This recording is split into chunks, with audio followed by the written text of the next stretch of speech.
শেখ হাসিনার দেশে ফিরতে চাওয়ার ঘোষণা রাজনৈতিক স্ট্যান্ডবাজি বলে মন্তব্য করেছেন চিফ প্রসিকিউটর আমিনুল ইসলাম। সাহস থাকলে দেশে এসে জুলাই হত্যাযজ্ঞের বিচার মোকাবিলা করার আহ্বান জানান তিনি। সকালে নিজ কার্যালয়ে চিফ প্রসিকিউটর বলেন, এখন পর্যন্ত ট্রাইব্যুনালে মোট 24টি মামলা বিচারাধীন রয়েছে।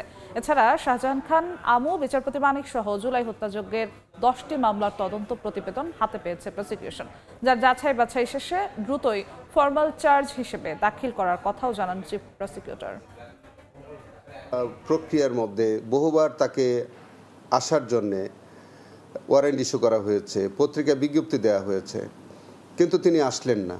তিনি তার মামলাটাকে মোকাবেলা করলেন না। তার বিরুদ্ধে অভিযোগ যেগুলো আসলো সে অভিযোগ তিনি চ্যালেঞ্জ করলেন না, বরঞ্চ তার অভিযোগটা তিনি যে ভাষায় আমরা মাঝে মাঝে ভিডিও বার্তা দেখি সেখান থেকে তিনি তো সব অপরাধ স্বীকারই করেন। আসলে যা করছেন তার চেয়ে বেশি এসে আবার করবেন। তাকে অনুসরণ করে যারা এই জাতীয় প্রপাগান্ডা করেন যে তিনি কালকে চলে আসবেন, অমুক অমুকে এনে দিয়ে যাবেন, এইগুলো তো একেবারেই